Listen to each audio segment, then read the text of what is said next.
Kita mulai aja ya Pak. Ya. Pertanyaan pertama, menurut Bapak bagaimana perkembangan anak-anak dalam belajar bahasa Inggris selama beberapa bulan terakhir? Selama beberapa bulan terakhir, perkembangan bahasa Inggris anak kita ya, alhamdulillah mereka dari nggak tahu, karena di sini awalnya itu tidak ada eskul bahasa Inggris. Setelah adanya dari Pelita Harapan memberikan eskul bahasa Inggris supaya untuk lebih mensinkronkan di program kami adakan setiap hari Sabtu sore. Jadi untuk supaya lebih Tetap untuk berjalan. mengembangkan anak-anak ini lebih cepat gitu ya. Terus saya terinspirasi dari teman-teman Pelita Harapan. Iya. Alhamdulillah mereka ada yang menekuninya. Alhamdulillah bisa saat ini sampai sekarang mereka ya bisa lah gitu ya, bisa berkembang, ada perkembangan gitu. Jadi semenjak bulan Juni terakhir kami kesini, kemudian Bapak ada yang program lagi ya untuk Betul. setiap Sabtu belajar Betul, bahasa Inggris. betul. Oke. Tapi tidak semua, Tidak semua. yang mau saja. Yang mau saja. Ya. Kalau dari program itu sendiri, bagaimana Bapak melihat perkembangannya? Yang dari Pelita Harapan, Dari yang Bapak, yang setiap hari Sabtu itu. yang setiap hari Sabtu sore. Setiap Sabtu. Memang itu tidak semua anak ya. Ada semua anak. Yang karena kita mengadakan eskul itu setiap hari sore itu ada bahasa Inggris, ada bahasa Arab, ada yang lainnya juga. Jadi kami mendorong ke anak-anak mana yang mereka sukai, gitu. Tapi sebelumnya itu bahasa Inggris tidak ada, hanya yang lain saja. Tapi setelah saya terinspirasi dari Pelita Harapan, jadi saya adakan untuk hari Sabtu itu. Mereka alhamdulillah senang juga. Ya. Peminatnya Lumayan banyak juga. Selanjutnya, apakah lingkungan panti asuhan mempengaruhi perkembangan anak-anak dalam pendidikan dan literasi? Jadi apa? Dalam pendidikan dan literasi, kayak tadi Bapak sudah sebutkan ya, hari Sabtu tadi terinspirasi dari kami. Iya. Selain itu, apakah ada lagi Pak program lainnya gitu? Program kami di asrama itu program lain selain eskul bahasa Inggris maksudnya? Yang mempengaruhi perkembangan anak-anak dalam pendidikan dan literasi, bisa literasi bahasa Indonesia atau bahasa Inggris gitu? Kita mempunyai tiga ya, bahasa Arab, bahasa Inggris, dua aja ya. Selebihnya sama tahfiz Quran aja di sini. Itu aja Iya. kurang lebih. Oke Pak. Menurut Bapak sendiri, seberapa penting sih pelajaran bahasa Inggris bagi anak-anak di tempat Bapak? Dan apa yang Bapak harapkan dari anak-anak di sini setelah mereka belajar dan mengenal bahasa Inggris? Bagi kami penting ya untuk pendidikan dasar usia dini, kita harus terapkan juga itu untuk belajar bahasa Inggris. Karena ke depan kita melihat ke depan ini bahasa Inggris kan jadi bakal bahasa internasional. Maka dari itu di yayasan kami ini, walaupun yayasan kami non formal dan lebih dikedepankan itu belajarnya ilmu agama dan tahfiz Quran gitu ya, tapi kami merasa butuh adanya pembelajaran ilmu bahasa Inggris ini. Karena untuk ke depan supaya anak-anak itu tidak terlalu monoton dengan ilmu agama saja.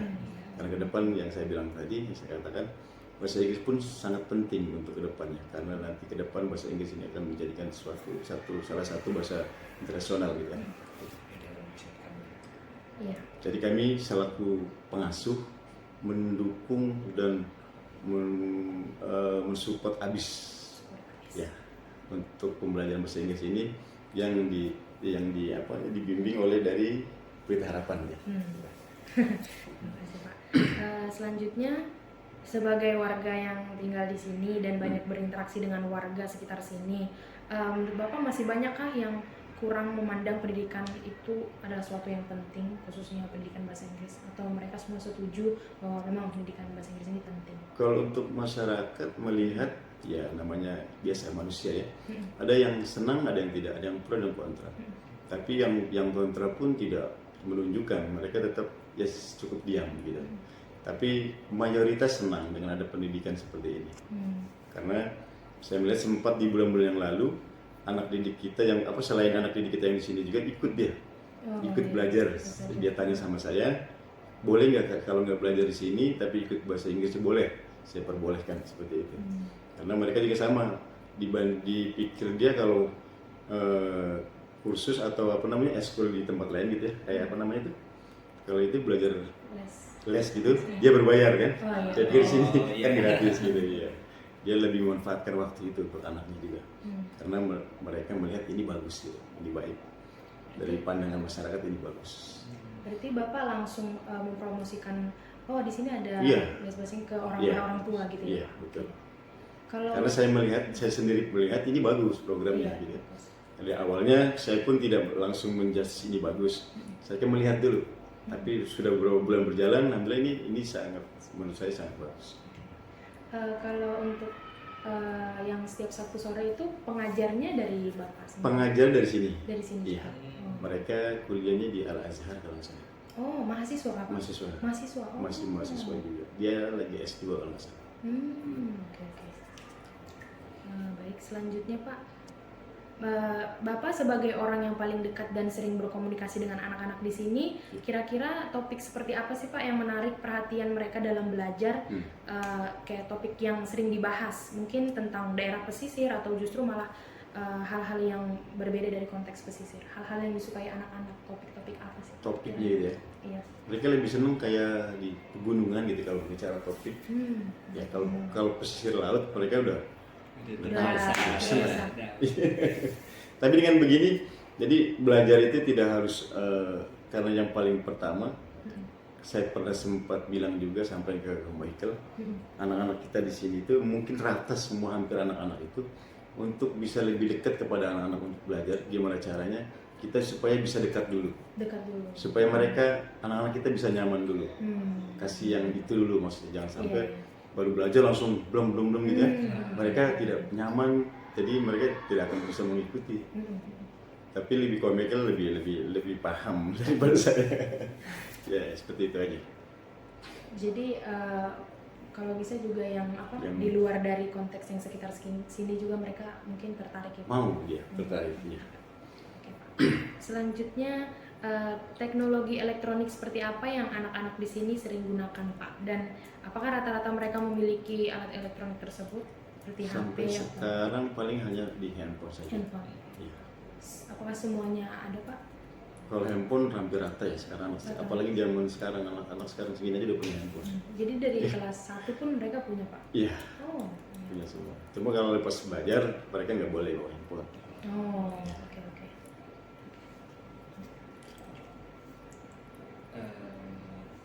Oke, selanjutnya Pak, kalau menurut Bapak, kalau dalam membahas mengenai bicara dalam bahasa Inggris, kira-kira adakah atau pernah waktu-waktu tertentu di mana anak-anak didorong atau didukung untuk berkomunikasi dalam bahasa Inggris di lingkungan sekitar sini? Kami untuk itu belum bisa terapkan, karena mereka cuma belajar 1 minggu 1 kali ya. Untuk pengetahuannya itu mungkin masih sebetulnya masih minim. Maka dari itu kami belum bisa menerapkan untuk keseharian atau di lingkungan sini untuk bisa belajar berbicara sama teman itu bahasa Inggris gitu kan. Kami belum mampu. Maka dari itu minta dukungan dari teman-teman Beta Harapan supaya program ini agak lama juga supaya anak-anak bisa menguasai. Semoga kita juga bisa membantu ya Pak. Pertanyaan selanjutnya, apakah anak-anak di sini didukung dengan sumber-sumber belajar yang cukup untuk dapat mengembangkan kemampuan mereka dalam belajar bahasa Inggris? Maksudnya? Sumber-sumber kayak contohnya buku atau satu sumber gitu. Pengetahuan anak itu ya? Iya, agar mereka menguasai dalam waktu mereka tidak hanya di hari Sabtu, mereka bisa baca-baca gitu. Mungkin kayak gini, dari hasil dari teman-teman Beta Harapan ini kami pernah sampaikan ke pengajar yang untuk Sabtu sore itu untuk bisa mengoreksi. Ya, sampai di mana sih mereka kemampuannya selama belajar dari Sabtu pagi ini gitu kan. Saya tanya mereka, alhamdulillah Pak, dibandingkan sebelumnya mereka tidak tahu sama sekali gitu. Ya. Oke, untuk selanjutnya, adakah tantangan yang dihadapi oleh anak-anak atau Bapak sendiri dalam belajar bahasa Inggris dari kita? Tantangannya, kita punya anak didik banyak sebetulnya ya. Tapi mereka di sekolah formalnya itu mereka punya hari Sabtu itu ada kegiatan tersendiri juga, kayak paskibra, seperti ekskul yang lain. Maka itu ya sebetulnya kami sudah mengarahkan semua anak-anak, seorang orang tuanya juga. Jadi karena berbenturan mereka itulah alasannya. Sebenarnya dia semangat mau, iya. Karena setiap kegiatan apa di sini kan saya share di grup kelas masing-masing.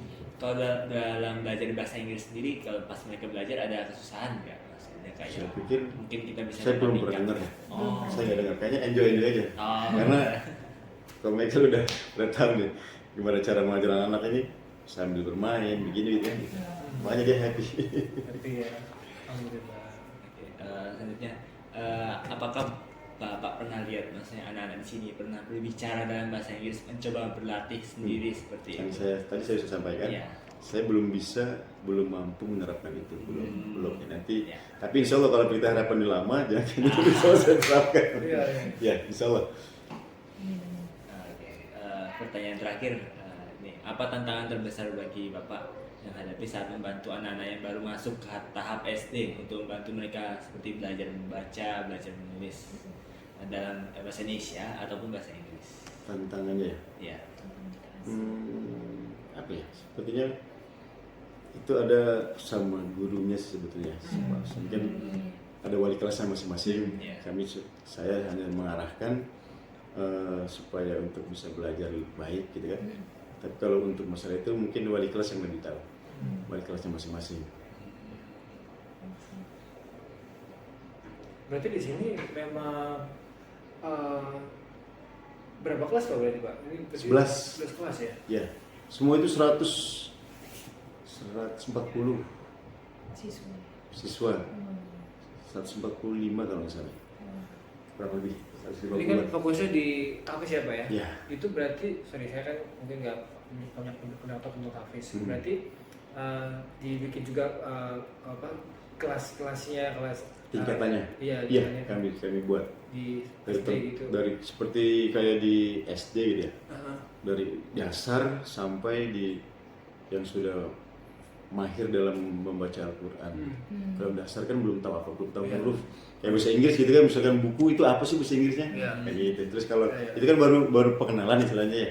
Kalau yang sudah bisa bicara langsung komunikasi gitu kan biasanya yang udah kelasnya udah Oke. tinggi gitu sebenarnya. Terus berarti sama madrasah beda Pak? Beda. Oh, Nggak terlalu beda jauh sih. oke. Pelajaran madrasah ada juga yang kita terapkan. Oh, Jadi di sini tidak monoton untuk tahfiz aja. oke. Ada belajar agama seperti kalau di agama kami itu ilmu fikih, Oke.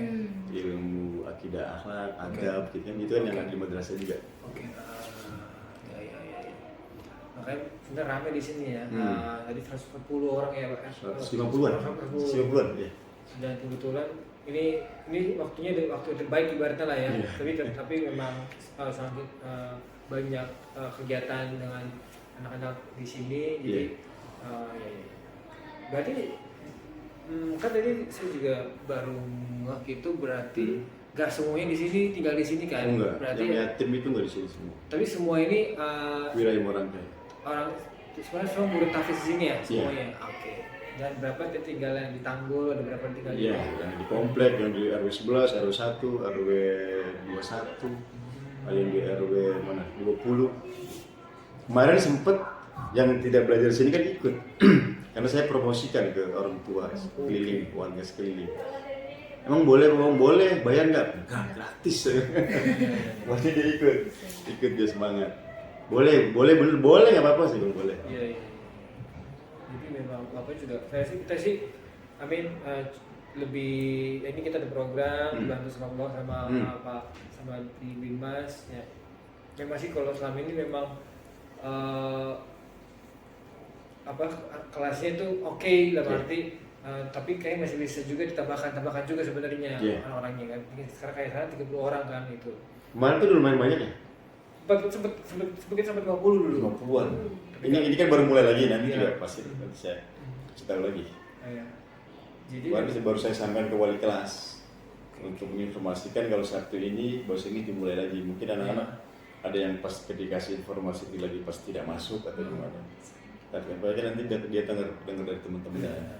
Soalnya nanti banyak lagi. Iya. Ini program misalnya sampai bulan Mei. Mei ya.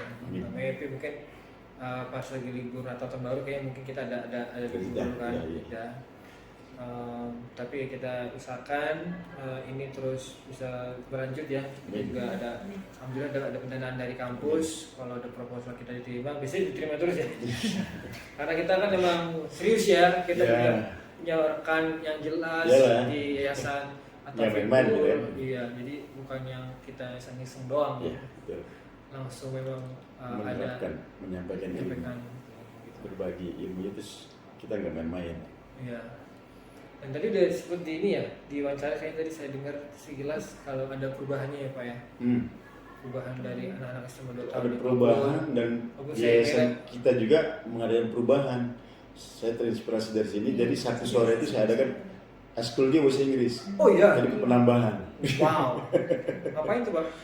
Ya maksudnya buat menambah wawasan anak-anak. Gitu. Tapi nggak semua, karena kan di Sabtu sore itu udah lama sih berjalan ada eskul. Kalau dari jam 4 sampai setengah 6 itu tidak ada belajar kurikulum KBM seperti biasa. Tapi kita mengadakan eskul, ada bahasa Arab, ada tilawah kalau kita ya, ada murotal, ada pidato. Tapi semenjak bulan Juni ya, saya terapin bahasa Inggris. Kebetulan kita punya tenaga pengajar mahir juga di bahasa Inggris.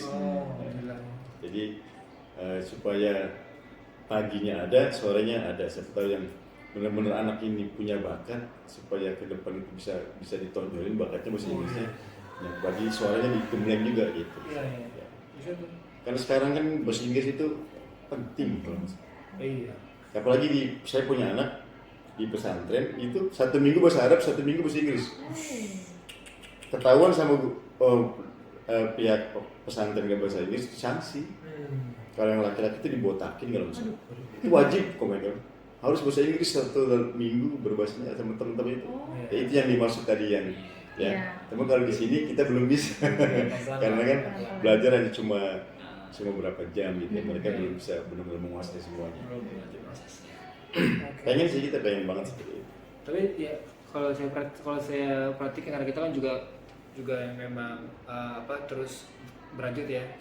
Saya juga pikiran karena ngobrol kemarin pulang dari acara apa itu, saya dari ketemu Grab, supir itu ini dia mantan ketua kayak asosiasi turis guide gitu di Pulau Seribu. Nah, jadi memang tinggi juga ya wisata asing ya untuk Pulau Seribu dan di Muarangke itu akhirnya tidak ada yang bantuin gitu, nggak ada yang bisa saya pikir. Tapi kalau misalnya nanti mungkin saya nggak tahu 2-3 tahun lagi atau 4 tahun lagi kita terus bisa dari anak kita mungkin bisa kita 1-2 orang lah. Harus yang kita nggak harus terlalu wah gitu kan, satu orang aja kita blank. Nah itu langsung anak asli Muarangke itu jadi turis guide dari pelabuhan sampai ke nanti Pulau Seribu gitu. Insyaallah bisa banyak ada. Betul, ponakan saya sendiri bukan les bahasa Inggris juga. Oke. Kalau ponakan saya jauh-jauh bahasa Inggris ya. Saya nggak bisa kok. Kalau ponakan saya jauh-jauh bahasa Inggris ya. Karena emang dia dari kecil udah digembleng juga bahasa Inggris. Sampai sekarang dia buka les bahasa Inggris di rumah. Paginya dia ngajar di negeri gitu, sorenya dia buat bahasa Inggris. Iya. Lagi pokoknya kan saya lihat juga bisnis ikan juga ya Pak ya? Saya juga di ikan. Iya, nanti juga kita bisa ekspor juga nanti ya. Amin. Kalau pembinanya ini banyak ekspor. Pembina yayasan ini. Oke, kalau gitu. Ada mau ditambahkan? Cukup. Oke. Nah, kamu bisa Inggris ini jago ini.